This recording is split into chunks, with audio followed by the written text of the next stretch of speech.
In this mode, in this iteration, this is called the innovation stage. And why innovation? Well, actually, let me go back. You probably heard Dr. Moran speaking a short time ago. He very fondly describes this as the people. And that really is the thing that he wanted to carry for the spot. He wanted people to use it, to be showcased on it. So it's all part of the G20 Global Lab Initiative. The ambition, of course, is to scale lab restoration globally. And here we're going to showcase those that are doing the out-of-the-box ideas out in the field, the change makers. We've had so many names, but they are breaking the path, breaking ground, so to see. It's easy fun in the way forward. Okay, our first innovator, please, is working in designing plant microorganism associations to promote soil biodiversity and foster better growing conditions. We all hear, if you haven't got a healthy soil, you're not going to have healthy food, are you? Healthy plants. Please welcome to the stage Julia Mensa, joining us from Argentina, a youth entrepreneur and also co-founder and CEO at Nunatech Biotech. Julia, welcome to the stage. Okay, it's okay, perfect. Thank you. So, well, thank you. And in this resilient day, good afternoon, all of you. I want to share with you the meaning of Nunatag. Nunatag is a big mountain surrounded by ice. It's a symbol of resilience in extreme conditions nature. Well, Nunatag designs nature-based solutions based on resilient microorganisms from Antarctica and other extreme environments. It's here. Yeah. So at least 1/3 of our agricultural land is already degraded, which means it costs $490 billion in losses every year. Beyond the degradations, farmers are facing even more challenges due to climate change. Crops have to resist salinity, changes in temperatures, drought. So the agricultural industry had recognized that urgency. That's why we can see, for example, all the fertilizers and chemical companies are expanding their portfolio with biologicals. And what is biologicals? Well, biologicals use microorganisms, fungi and bacteria, to develop different products to promote soil health and also crop nutrition and crop resilience. But there is an untapped potential in this industry because most of the products in the biological industry are focused on fertile soils. They are lacking compatibility with other chemicals or other fertilizers. And also, they are based only in a handful of microorganisms among the billions we have in nature. Did you know that globally, we just identify 10% of soil microbes and just 1% of soil microbes are understood? So at Nunatag, we want to unlock this potential of the biological industry with extreme biotechnology. So here we are in the Carlini Antarctic Island in Antarctica, where our team spent 20 years doing science. We are experts in microbiology, managing fungi and bacteria, and also managing different winter grasses. Our team decode, inspired by nature, from resilient nature, we decode how this grass, an Antarctic grass, Agramenia, could survive in very harsh conditions with the help of its microbiome, the fungi and bacteria that lives on the roots. So Nunatag is developing a symbiosis platform. What we do is first we isolate different fungi and bacteria from different environments. Then we evaluate them through a deep process of screening, also using bioinformatic tools. And then we design with each plant microorganisms interactions, test in the lab, then on the greenhouses, and then on field. And we are having extraordinary results in the different environments. The market size of the biological industry is $15 billion. And Nunatak had identified a backend opportunity in this market where Nunatak is expert, winter cereals, grasses, and different kind of gramíneas, which represents the 30% of that market. The first product that we are developing is Yamana. It's a biofertilizer for wheat, barley, and different grasses. It's for seed treatment. It promotes better yield performance, and also it reduces the costs by reducing the use of chemical fertilizers. Yamana also helps crops to adapt to salty conditions, a huge problem also in this region. We have launched also field trials here in Argentina in different provinces or states, and also we are developing our provisional patent for the US and all PCT countries. Up. These are the main countries that are producers of wheat and barley that we can address with Yamana, with our first product. For example, Argentina, Canada, and the US are the first markets that we are targeting. But also, if you can see here in this region, Yamana, and also we have different bacteria that can help different crops to tolerate salty conditions or salty soils. In this region, we consider that we can build strong relationships, and we're deeply interested in build these kind of relationships because we consider that with microbiology, we can complement different innovations and solutions that here in Saudi Arabia, for example, you are developing. Even thank you, G20 Global Initiative and ECO program.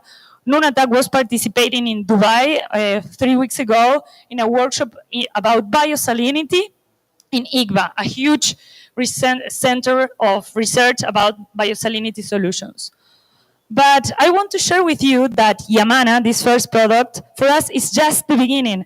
After analyzing 400 microorganisms of extreme fungi bacteria, we have just five different products that we are going to be developing yet next year. So our uniqueness consists in that we have 20 years doing science in plant microorganism symbiosis. And also we're expert, like with this experience, we develop a particular approach and understood of how this symbiosis occurs because of the help of these extremophiles, these particular microorganisms, particularly for winter crops and different grasses. This is our team. In Nunatak, we are adventurers. We combine business, in my case, and science. And we achieved this so far with only $200,000 for our first pre-seed investment from Gridex. And now we are raising $1.5 million. If any investor is here, or if you know any, you can present if you like the project. So the objective of raise this money is to expand part of the team to the US, where investors and the bigger clients are, but also start field trials in the US and Canada, and maybe here in Saudi Arabia or in this region if we develop the proper strategic networking here, and also to develop different R&D deals with larger companies. So I want to also explain something, that our business model is not to sell directly to farmers. We want to also help the companies, the current larger companies, to complement their portfolio with nature-based solutions. So at Nunatak, we always say, this is our slogan, with nature on our side, because we truly believe that learning from resilient ecosystems, we can build a productive and a sustainable agriculture. Thank you very much. And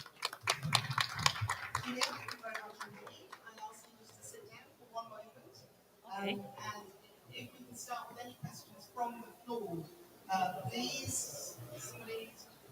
Okay, I will. Yes. Is it? I can grab a. Oh, we've got microphone here.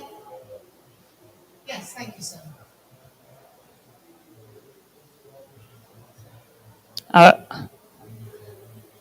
Do you want mine? There we go. Thank you for the excellent presentation. Omar, University. Sorry, could you? My name is Omar, University. My questions, did you know or do you have the name of group? Could I ask you just to put your microphone just a little bit? Oh, there we go. There you go. Thank you. Again, yes. Omar, University. My question for you, did you have a names of microbial or fixed nitrogen, you will find it. It is important for growers to use. Yes. So these are really good questions. And in our strain bank, what happens is that some of the microorganisms that we have, like after a bioinformatics analysis and also analyze the genome of the microorganisms, some of them like have scientific name, but some of them do not. In terms of the nitrogen fixation, then we can talk later about the name. Particularly, it's quite weird. I don't remember right now. It's like very scientific name, but yeah, like the issue and the problem that we are having is that yes, yes.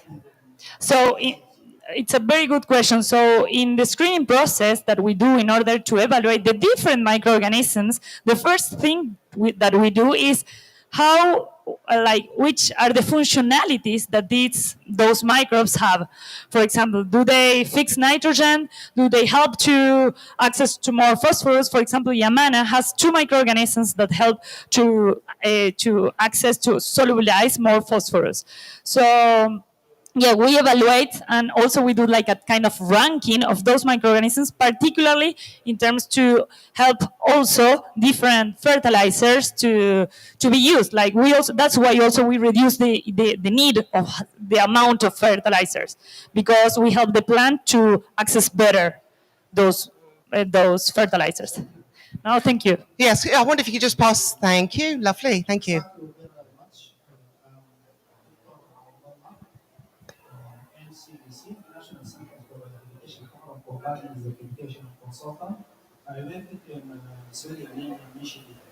Thank you so much for hearing the science presentation. My comments about the pests and diseases. One of the most important insect here, I think, is dead worm weevils. This make it completely grow, you know. A weevil. Weevils from the dead worm. That is very important in this region and the east or general of the Amazonian in area. So that they need to be controlled by biosecide. Have you any comment or aware about our studies on this Disease? insect? This is the one. The another insect, the parasitic flowering plant. That very many large areas in Africa. Parasitic Parasitic flowering plants. Okay, thank you. This is a very important issue in Africa, especially the sub-Saharan Africa. And this space for these plants flourishes in harsh soils with low nitrogen, with low nutrients, with low water. So that need to be controlled. I see the map. There is no contribution for controlling this. Also, really, I was I want okay. to raise this. Okay, so that was one of my questions I was going to put. Thank you for your question.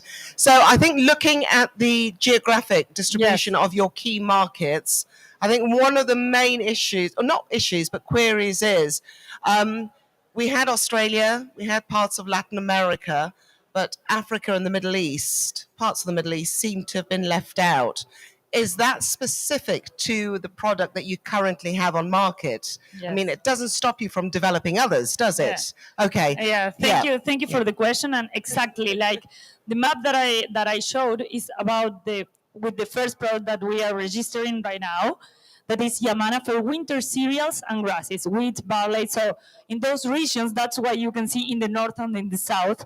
But in the middle, like one of the strategies that we have is like each year we bioprospect different new microorganisms. That's why our strain bank is always in constant expansion. So if we understand a particular need that also is a business opportunity for us, we will definitely include new microorganisms to address that problem. Okay, I think the 1.5 million that you're searching for could certainly help. Yeah. Julia, I'm going to have to ask you to Join the audience. Thank you very much Thank for you your very much contribution. Ladies for and gentlemen, listening. Gila Mensa from Argentina. Let's move swiftly on. Juan Uriol Buticas. Buticas? Do I say that correctly? Oh, you're being a lovely gentleman. You're being very gracious. And he is looking at innovative techniques for mine restoration. Thank you very much indeed. Thank you. Juan, it's yours. Good afternoon. Thank you for the invitation to COP16. I am Juan Uriol, forestry engineer from Spain, working for the Forest Service of the Valencia region.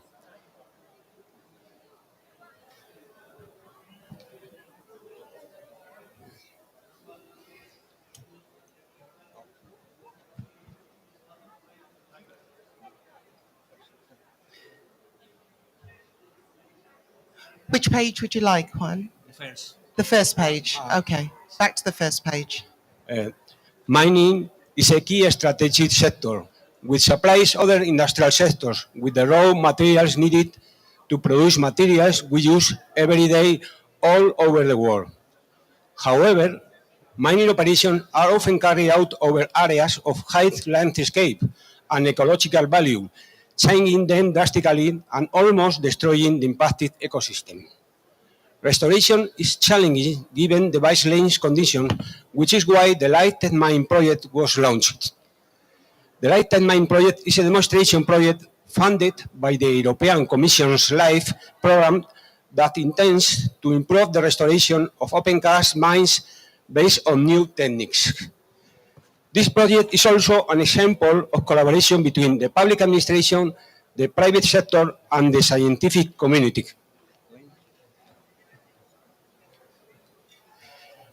One of the most innovative aspects of this project has been the rehabilitation of the geomorphology using the Geofluid Natural Regret TM method.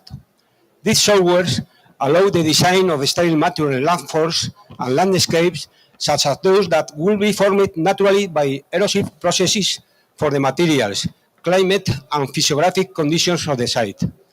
The end result is a landscape similar for its surroundings. Soil reconstruction was then carried out. Soil fertility is a key factor in the success of the restoration. Organic amendments composed of composted sewage, mixed with pruning residues were used and spread over the surface. The main object aimed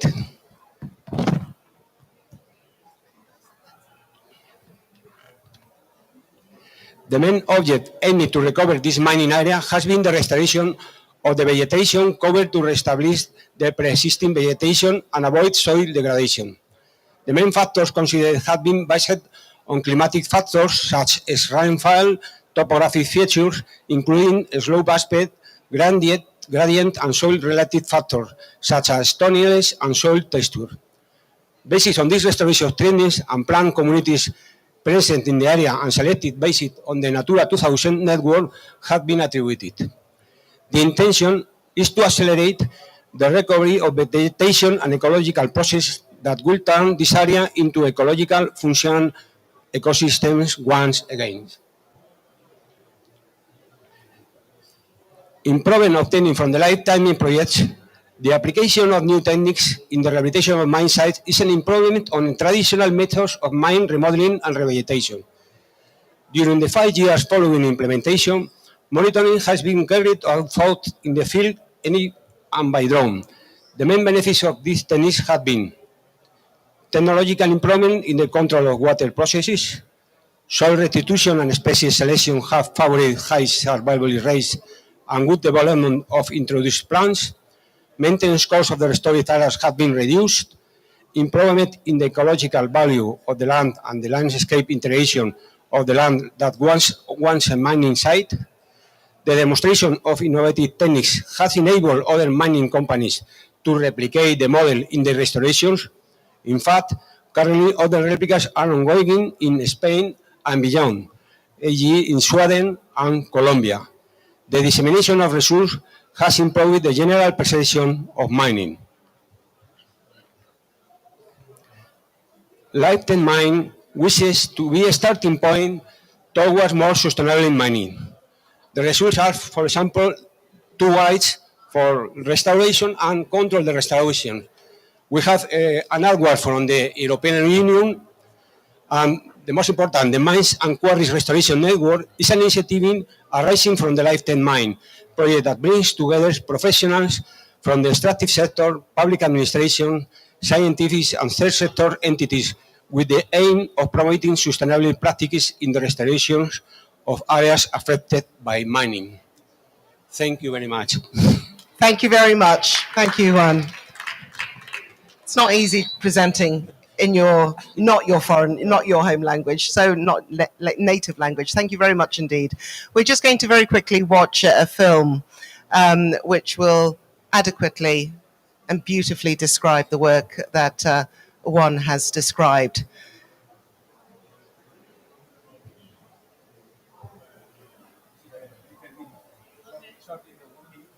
Mm-hmm. So we're just going to make sure we've got the right one. You got it?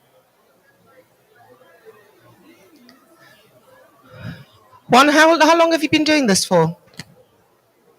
How long have you been? Oh, let me just make sure it's switched on. How long have you been involved in mine restoration work? Yeah.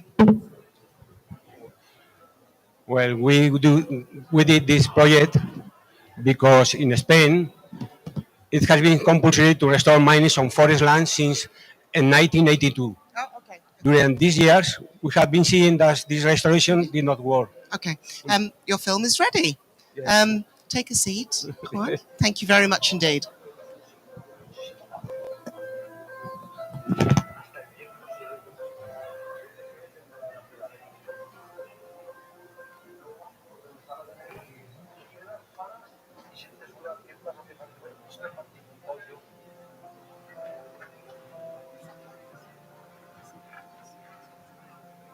Soy Alfredo Soriano, mi profesión actual es ser jubilado y soy el alcalde de Riodor.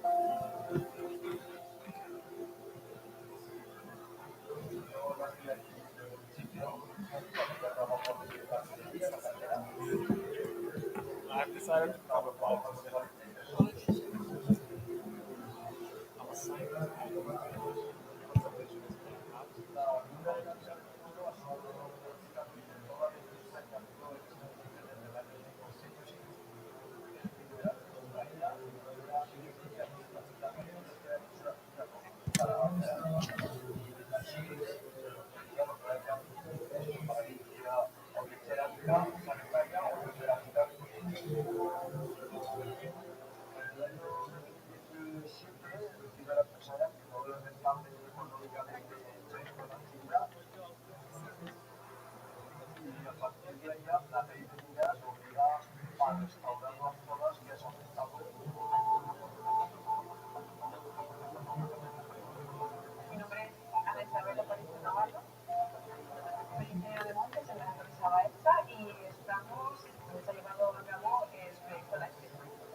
Es la gestión del agua, o bien por la falta, o bien por las lluvias torrenciales que erosionan mucho. Con este método lo que se hace buscando replicar las formas del terreno es también crear una red de drenaje.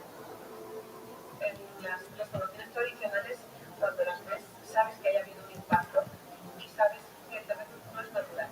En cambio, con esta metodología, al cabo del tiempo, cuando ha crecido la vegetación, parece que es totalmente natural y está integrado en el entorno.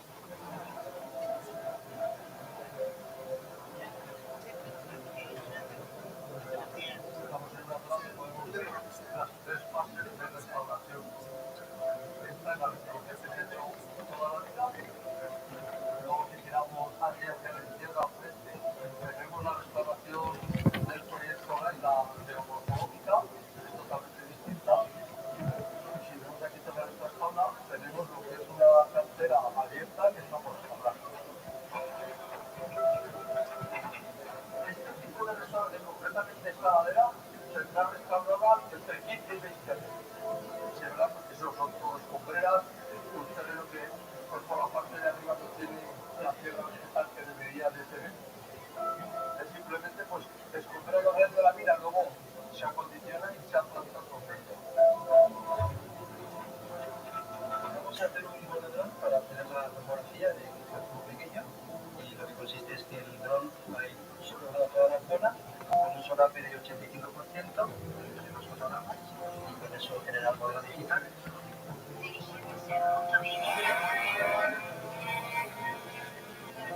zona de la restauración había pendientes muy elevadas y, por ejemplo, aquí, en cuanto a la recuperación de la cubierta vegetal, lo que se hizo fue que se recubrió con una manta blanca, se añadió compost, se sembró y luego se plantaron. En 4 años y medio hemos conseguido volver a recuperar las funciones del ecosistema. Entonces, es un punto de inflexión porque hemos visto que se pueden hacer restauraciones de calidad.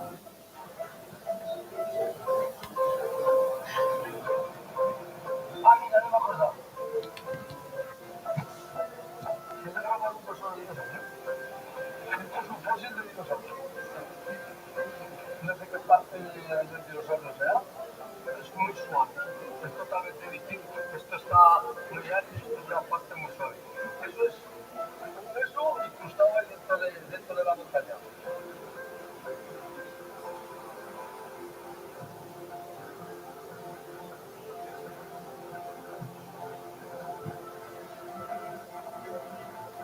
Ver que una zona y donde estamos pisando ahora teníamos 30 metros de un agujero en la tierra enorme, donde hemos sido capaces de rellenarlo y aparte de rellenarlo, hacer una restauración geomorfológica y luego plantar unas herbáceas que han hecho su función de no arrastre de los materiales finos, pues la verdad es un orgullo del trabajo bien realizado.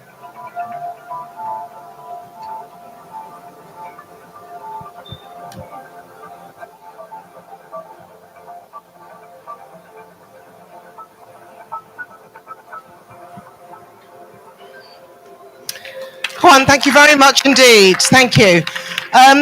We are pressed for time, so what I'm going to do is I'm going to introduce our 2 remaining innovators, and then final questions to all 3 at the end. Just want to make sure that we hear from everybody in good time. But what I will say is that when you see the damage to the soil up front, we've had people describe it, but when you see it in that film, I think it really, really does drive that point home. And also your passion absolutely comes through. So thank you very much for that. And it'd be interesting to see how much harder your job becomes. I mean, we've seen the heat waves that Spain is increasingly having to deal with every summer season. Even in spring, we're having heat waves. So thank you very much, Juan. Any questions, please? Do save them and we'll put them to Juan at the end of our session. So let's dive on and introduce our next innovator.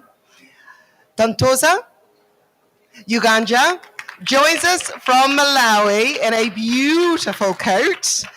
And Tantoza is going to be talking about working with rural women farmers in order to transform communities for sustainability and permanence. Tantoza, the rural women were always doing the hard work, weren't they? You hear about it in a moment. Okay, it's all yours. Yeah. Afternoon, everybody. You know, the UNEP director just earlier talked about how Africans will love telling stories. I'm about to tell you one story. So imagine a little woman in Chiwavi in the northern part of Malawi. She wakes up early in the morning. She helps her husband go to the farm. And then when they're back, she walks 5 kilometers to draw water for her family. And then she realizes, oops, it's lunchtime. I need to cook for my 3 kids and husband. So she walks another 2 kilometers to go and fetch firewood. And then she realizes, oh my God, I need vegetables. She goes and picks a moringa tree. She then cooks a healthy, nutritious meal for her family. All whilst her husband is also looking for other means to substitute their income so that they can, prosper for a better future.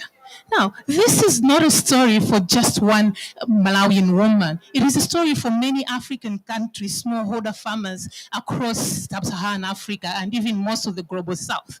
So, what problem are we addressing?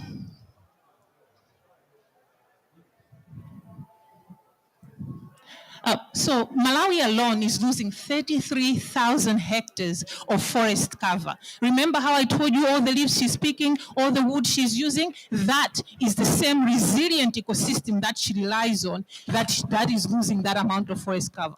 So the problem of deforestation and of course the women bearing the brunt of the burden is what we are solving at Sustainable Farming Solutions. What do?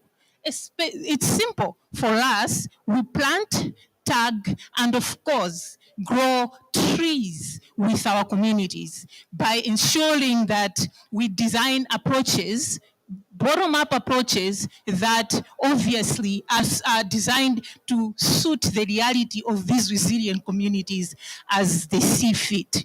You see, as a woman, and as a woman does all these things depending on her trees and her community, what she needs is to monetize that advantage. So what do? We design projects that example, find partnerships, and of course, creating a carbon project so that each tree that we've tagged with the community, employing youth and women to plant these trees, paying them something for their incomes and livelihoods, gets them that much needed money and food for their families. But most of all, we are using digital tools to map and track these trees where they are so that we actually know what species is being planted in that landscape, but also what role does it play in the bigger system of the community.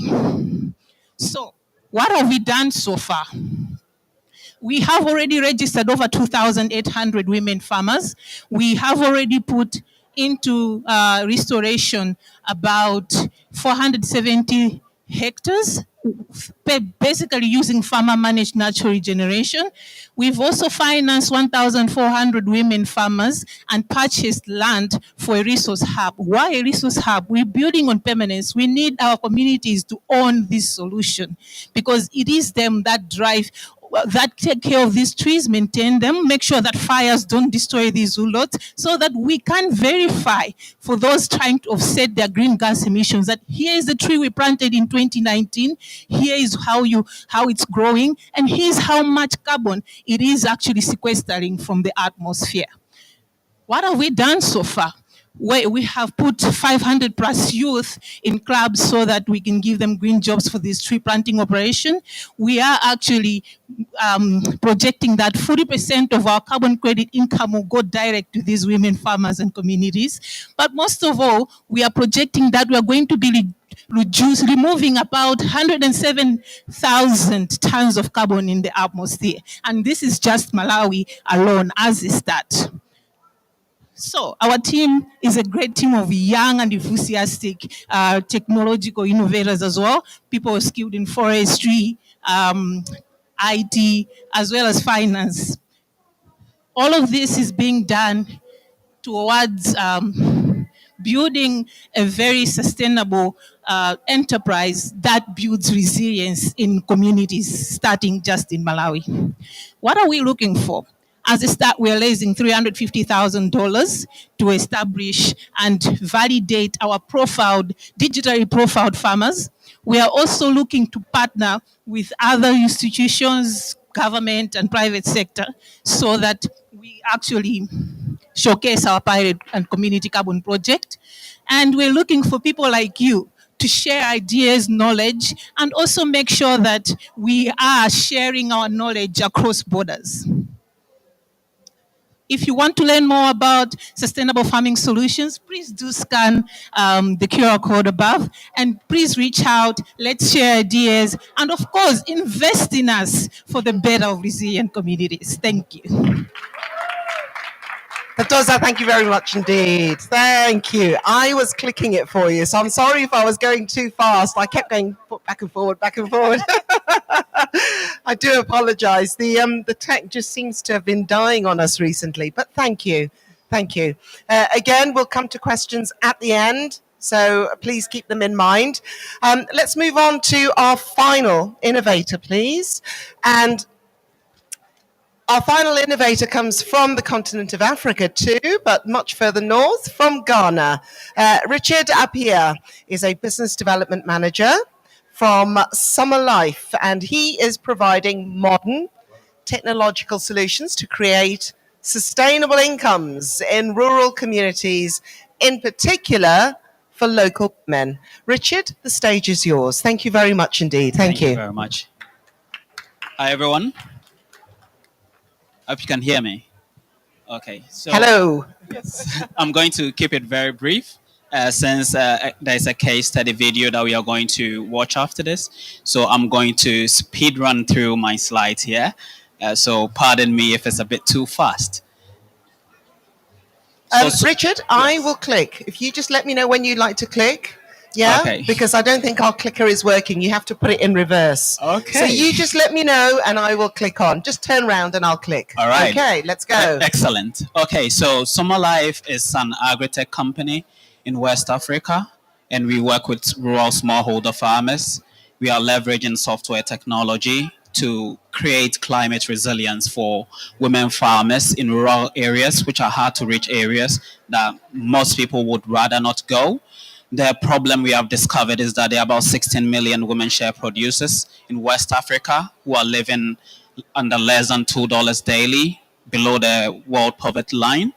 And as a result, they are going to cut down the share trees that are giving them the very livelihoods that they depend on. So in order to create solutions for them, Summer Life was born out of this problem. Next slide, please. So we are digitizing to restore the environment and to create climate resilience, as I said. Next slide, please. So what we are doing is to democratize land restoration, and we do this in three ways. We digitize, we empower, and then we connect. So first of all, when we go into a community, we create digital profiles of every farmer in that community, and then we start to create supportive measures in order to create the climate resilience. And then finally, we connect them to international market by procuring the commodities that they produce and then selling it to international food and cosmetic manufacturers, mainly in Europe and Asia. Next slide, please. So starting from the first year of operation, that's 2020, we had about 500 farmers. Since then, we've been able to create digital profiles of about 130,000 farmers. And since our gender of focus is women farmers, about 91% of these farmers are women, which is over 110,000 of them being women. Next slide, please. In creating this climate resilience, we have various approaches. So there are nursery establishment, parkland protection, and then agroforestry initiatives. So as you can see, under the nursery establishment, we have created about 33 community-based nurseries that have raised over 100,000 seedlings, and about 4 different species are being raised, which is share, mango, cassia, and then share, mango, cassia, and then cashew. And in these parklands, there are about 60 parklands that have been established to protect about 1,500 acres of these parklands. And then about 27,000 trees have been protected within these parklands. All these are digitized on our software called TreeSight to provide traceability and then insight reports on all these initiatives. In the agroforestry, we piloted only this year, and to test it, we are testing it with about 100 farmers. And then in these 100 farmers are producing on about 200 acre land. We are planting about 10,000 trees, and these 4 species are also being planted in these agroforestry initiative. Next slide, please. Our target is to reach about 1 million women smallholder farmers in West Africa by 2030, and to empower them to plant about 2.5 million trees in 7 countries in the West Africa, and to protect about 70,000 acres of land with 100% traceability on our software.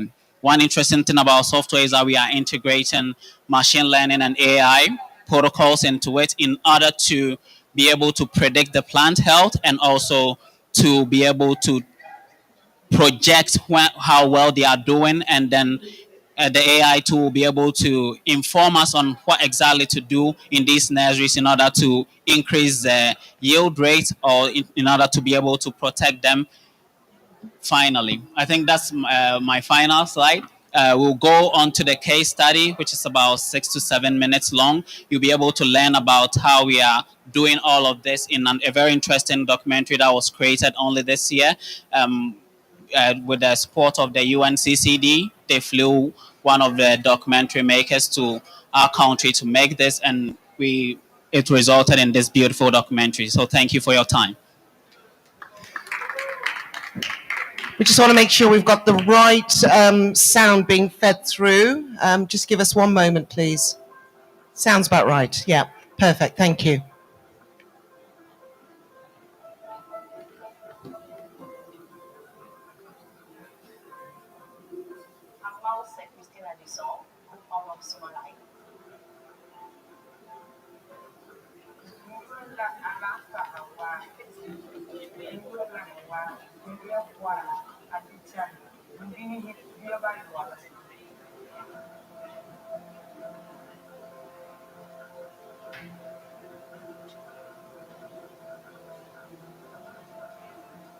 Similar is based in WA.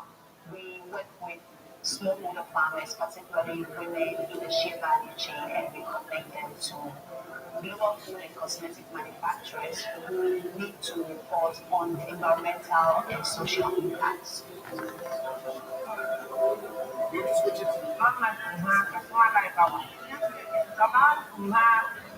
Ladies and gentlemen, just bear with us, please. We just want to make sure that there's an issue with the sound. We're just going to pause it, make sure it's fed through the right channels, and then we'll try and pick it up at, I think it's at around 1 minute. 1 minute and 12 seconds. So if we go back to 1 minute, that would be fantastic. Thank you very much. That sounds better, doesn't it?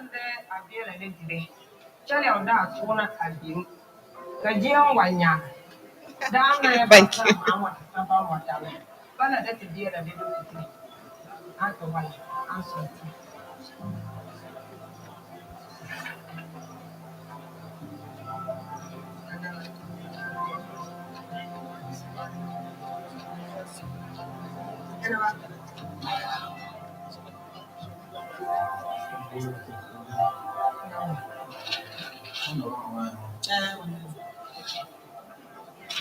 TreeSight is our own proprietary software. We have the app as a way of tracking and managing our operations on the field, and also use that to provide impact data to the food and cosmetic manufacturers that we connect these farmers to.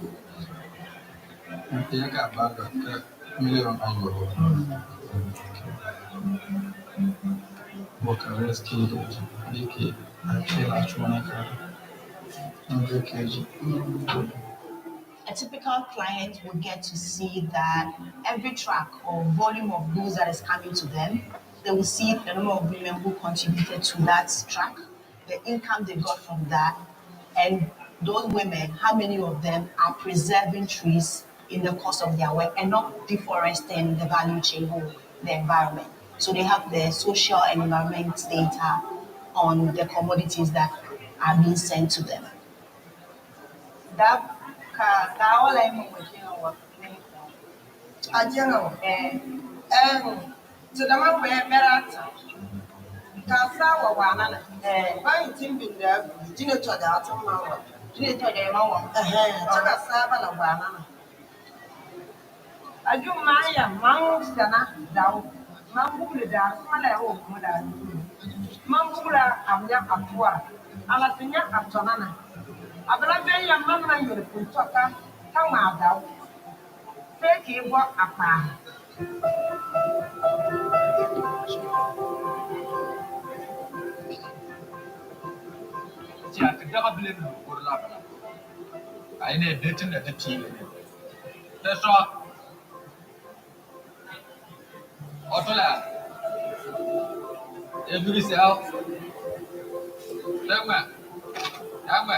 Oh.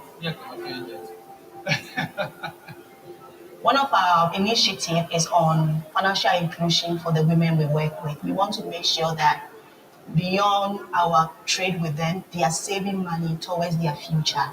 So we started the pre-financing model where we give loans to qualified women groups to use that to buy farm inputs for themselves, or even some maybe use it for their own upkeep. We are working with some financial institutions to train these women on how to save their money towards rainy days. Because if they don't have the money, they end up selling their product at very low margins, which will affect their long-term livelihood.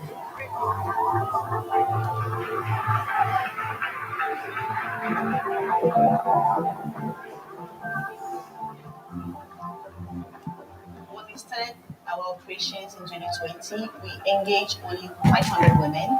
We moved on from there to currently over 17,000 women who have gained about 22% extra income. We are not stopping here. The big goal is to be able to support these women to get at least 30% increase in their income. We want to get to that day where these women have enough to take out their basic needs and also provide for other people and save something for the future.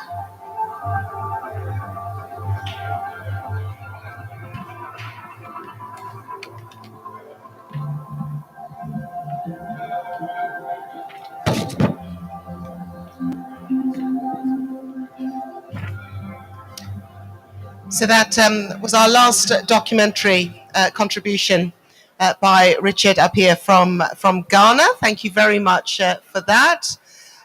So I'd like to very quickly invite Richard back onto the stage, please. Tontoza, please take to the stage. Juan, come and join us on the stage as well. We have a couple of minutes. If I could throw one question each. Yeah, we're okay. We're okay for time, actually. If we could have a question each, please. Come, yes, come. Yeah, yes. I was looking, I'm thinking, where is she? Okay, questions from the floor, please. Do we have any questions from the floor to start off with? No? Okay. Juan, I want to start off with you. How on earth do you begin to even attempt a problem at the scale that we saw in that film? What was your first step in taking on such a big restoration project? First, number one step. Is it on? Let's have a look. Yeah. Take mine. Okay. In Spain, it has been compulsory to restore mines on forests since 1992, but there's the restoration they aren't good. So we planted three questions. What is being done wrong? Can other techniques be used? How can we improve in the restoration? For that reason, I prepared a consortium and presented to the European Union, and the Commission financed this consortium, and it was fine because we work together. Scientifics, private company, the private company who got the mine, and the administration. And that was the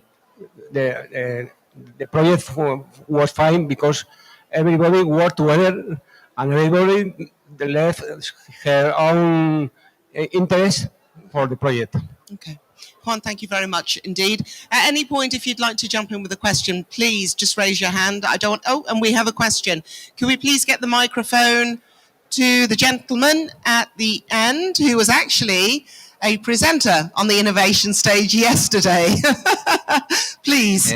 Maybe it is okay in English to. Spanish prefer. Would you prefer Spanish?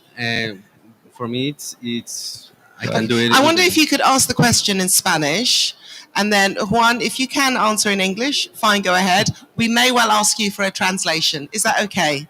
Oh, okay. Okay, let's go. Bueno, me preguntaba sobre todo que tú nos presentaste que una restauración geomorfológica, que es algo que es, la verdad, de las primeras veces que lo veo. Y vi que están haciendo unos proyectos o ya sea unos puntos como para probar también en Colombia. Quisiera saber más sobre los proyectos que tienen justo ahí. Puntos. Justo quiero saber cómo los proyectos que están haciendo en Colombia por lo que presentaste antes. Entonces me gustaría saber Sí. cómo qué tipo de mineral extraían, era a cielo abierto y qué han logrado ahí. So the question is about what, if you can share more about the Colombian experience or the project that you have particularly in Colombia. Bueno, esto es un consorcio y una parte del consorcio es la Universidad Complutense de Madrid. Ellos son los especialistas en restauración geomorfológica. Entonces, ellos tienen contacto en Colombia y han diseñado, son minas de cielo abierto muy grandes. De cielo abierto. Lo que no sé es el mineral, no sé si es arcilla como aquí, pero y entonces lo que hacen es lo que he explicado allí.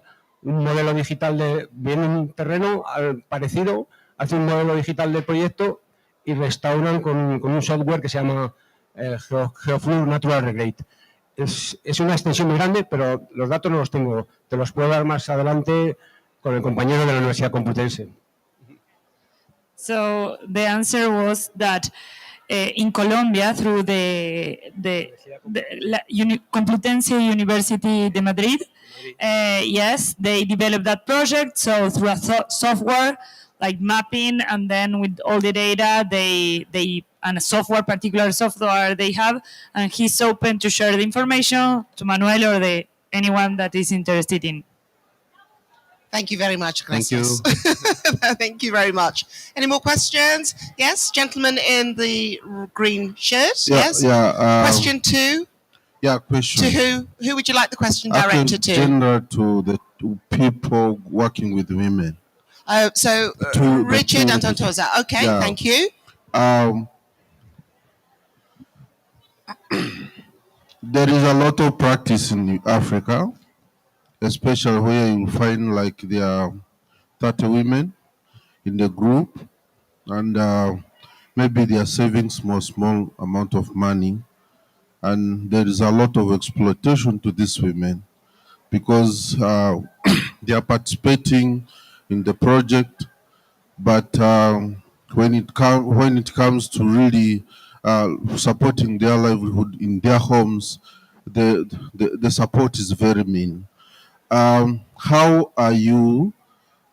is your innovative very different from the scenario on what is happening on ground, and how are you, apart from the small money these women are saving, which I know it may not really help them to have big investment in supporting their livelihood, supporting their big families. How are you linking them to the financial institution in your country? So I'll take that question. Thank you so much for that great question. And this is why I keep saying we are de-risking women farmers. The first thing we do is we are actually making sure that this particular, even if we are not grouping them as a group, but each particular woman farmer has a formal bank account. They are digitally linked to, say, the tree they are planting. Remember, I was talking about one single credit of coming from, say, a tree, depending on their trees. But at the same time, each and every value, either it's from beekeeping, moringa, every other innovation that pertains to that digitally profiled woman farmer goes direct to that woman farmer. And that's the de-risking that's happening here. But at the same time, we have curated a financial relationship with banks, giving them a credit history, and we are also giving them access to direct partners for, say, processing companies within the agro-value chains. Critically, as a study in our pilot project, we're working with 2 value chains, sunflower and honey. And of course, we are, apart from the trees, the carbon project we have created, we are making sure that for every small little aggregate produce we put together, we actually weigh, curtail it and put it in a platform for that farmer to get the right and the correct amount of value based on whatever they are producing and whatever they are growing.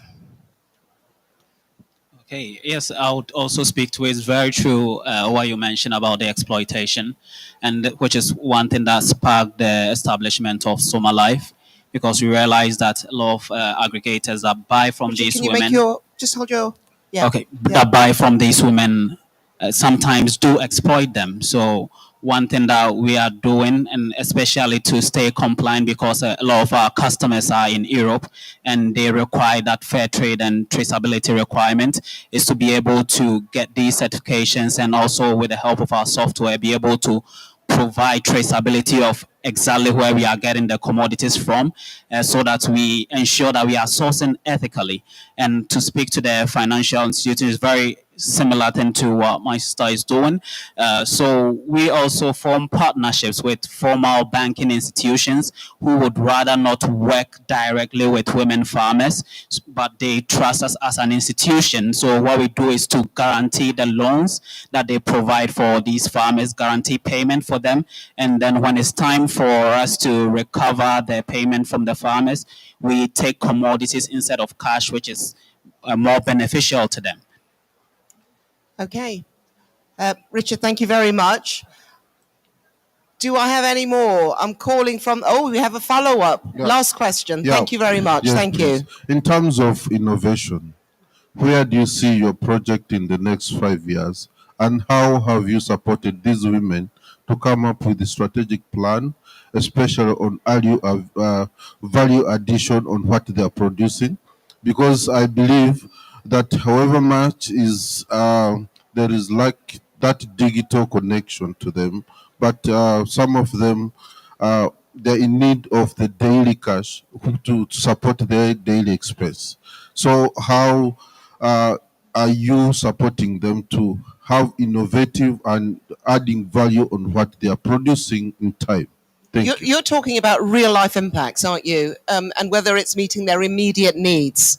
Okay, very quickly, if we could have a response to that. Who would Yes, like to take okay, that? Richard? so in a minute, so what we are doing with supporting them is to help them to process the commodity that they are getting. So value addition, as you mentioned, is happening, and we are providing trainings to help them process into quality commodities that can fetch premium pricing from the international market. So it's to help with value addition and then market access, which pay premiums on the production that they are making. Okay, Richard, thank you for that. And yes. What are some of your success stories that would encourage other women from other communities to learn from? I'll take that one. One of our key women leaders, we call them restoration leaders, has actually, by saving over 30% of her income, put on a solar panel. They're very off-grid farmers we're talking about. She's actually commercialized and has a honey processing machine selling to the community, and other women are learning from her. She's reduced her working hours. Remember all the distances I was talking about. She has a better cook stove that reduces the amount of wood she uses for her family. It has tremendously improved her life. Okay, thank you very much indeed. Julia Mensah, Juan Uriol, Tonatoza Uganga, and Richard Apaya. Thank you. Thank you. Thank you. Don't go away. We're going to take a quick picture.